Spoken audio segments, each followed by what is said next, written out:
Como aprender a conviver com as cicatrizes? Talvez uma das maiores ilusões da vida seja acreditar que um dia estaremos completamente curados de tudo que nos feriu. Esperamos um momento em que nenhuma lembrança doerá, em que nenhuma ausência será sentida, em que todas as perguntas terão respostas e todas as feridas terão desaparecido. Mas a vida raramente funciona assim. Existem dores que não vão embora, existem perdas que nunca serão totalmente substituídas. Existem marcas que permanecem conosco até o último capítulo da nossa história. E isso não significa fracasso, significa apenas que somos humanos. A maturidade começa quando entendemos que a cura nem sempre é o desaparecimento da dor. Muitas vezes, a verdadeira cura é aprender a continuar vivendo apesar dela. Há feridas que deixam de sangrar, mas continuam existindo. Como dizia o filósofo Nietzsche, aquilo que não me destrói me fortalece. Não porque a dor seja boa, não porque o sofrimento seja desejável, mas porque ele nos transforma. A pessoa que atravessa uma tempestade jamais volta a ser a mesma. Alguma coisa morre, alguma coisa nasce. E entre essas duas versões de nós mesmos, surge alguém mais profundo, mais consciente e mais capaz de enxergar a vida como ela realmente é. O problema é que muitos passam a se identificar com suas feridas. Deixam que o sofrimento se torne sua identidade. Não dizem mais, eu passei por uma decepção. Passam a dizer, eu sou uma decepção. Não dizem, eu enfrentei uma perda. Passam a acreditar, eu sou a minha perda. E existe uma diferença gigantesca entre carregar uma cicatriz e ser definido por ela.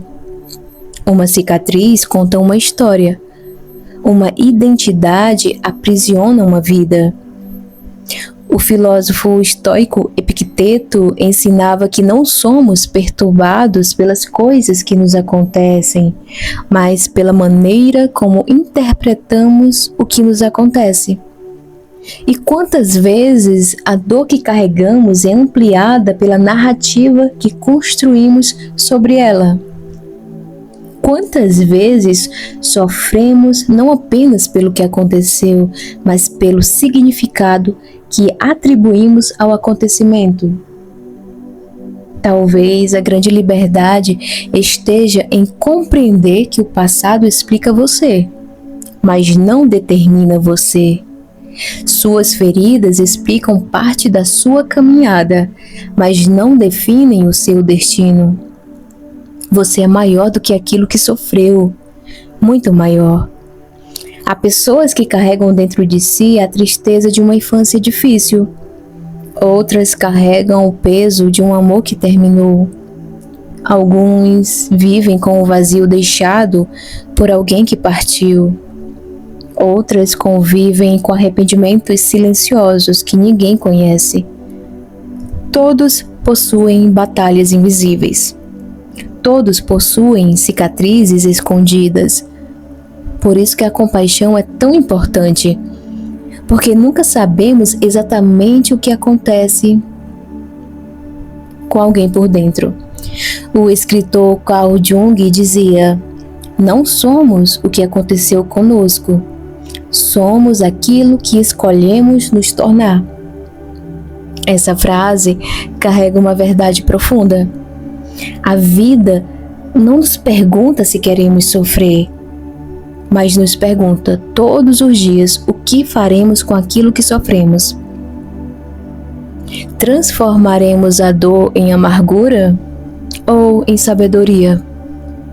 Transformaremos a perda em desespero ou em gratidão pelo que foi vivido? Transformaremos a queda em desistência ou em aprendizado? Porque toda dor traz uma escolha escondida, e essa escolha molda quem nos tornamos. A Bíblia também fala sobre essa realidade. Em Romanos 5,4 está escrito: a tribulação produz perseverança, a perseverança, experiência, e a experiência, esperança. Perceba a sequência. A dor não é o fim.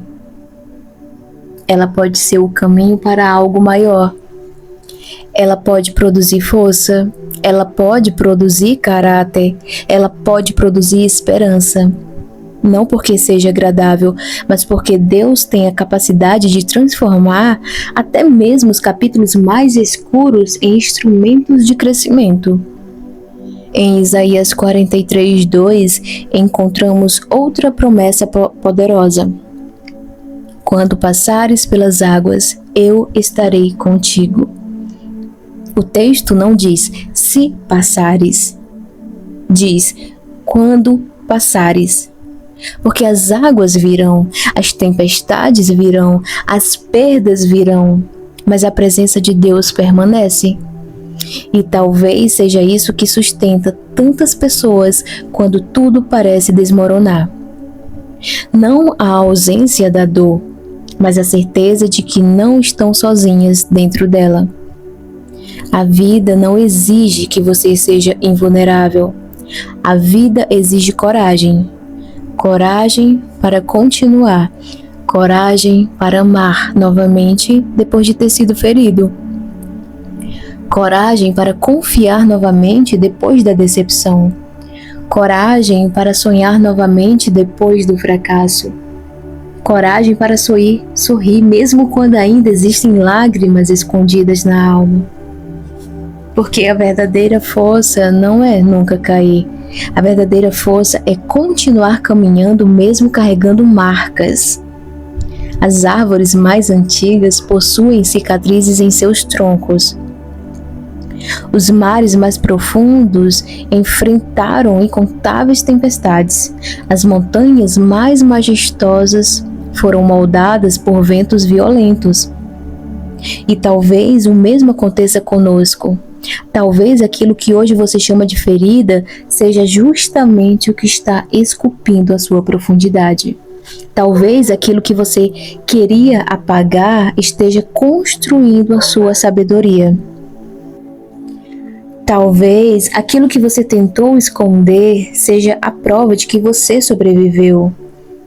Porque cicatrizes não são sinais de derrota, são evidências de resistência. São testemunhos silenciosos de que você enfrentou a dor e permaneceu de pé. Então, se existe uma mensagem escondida nessa frase, talvez seja esta: você não precisa esperar ficar completamente curado para voltar a viver. Você não precisa apagar todas as marcas para reencontrar a paz. Você não precisa vencer todas as batalhas internas para descobrir sua força. Algumas cicatrizes permanecerão. Algumas saudades continuarão existindo. Algumas perguntas talvez nunca sejam respondidas. Mas isso não diminui quem você é, porque você não é a sua dor. Você não é o seu trauma. Você não é o seu passado. Você não é aquilo que tentou destruí-lo. Você é a prova viva de que sobreviveu. E talvez a maior vitória não seja esquecer o que aconteceu. Talvez a maior vitória seja olhar para as próprias cicatrizes e dizer: isso faz parte da minha história, mas não da minha identidade. A dor escreveu alguns capítulos da sua vida, mas ela jamais recebeu o direito de escrever o final. E se esta reflexão fez sentido para você, eu te convido a compartilhar com aquela pessoa que você acredita que também precisa ouvir isso. Até o nosso próximo Chá com Palavras.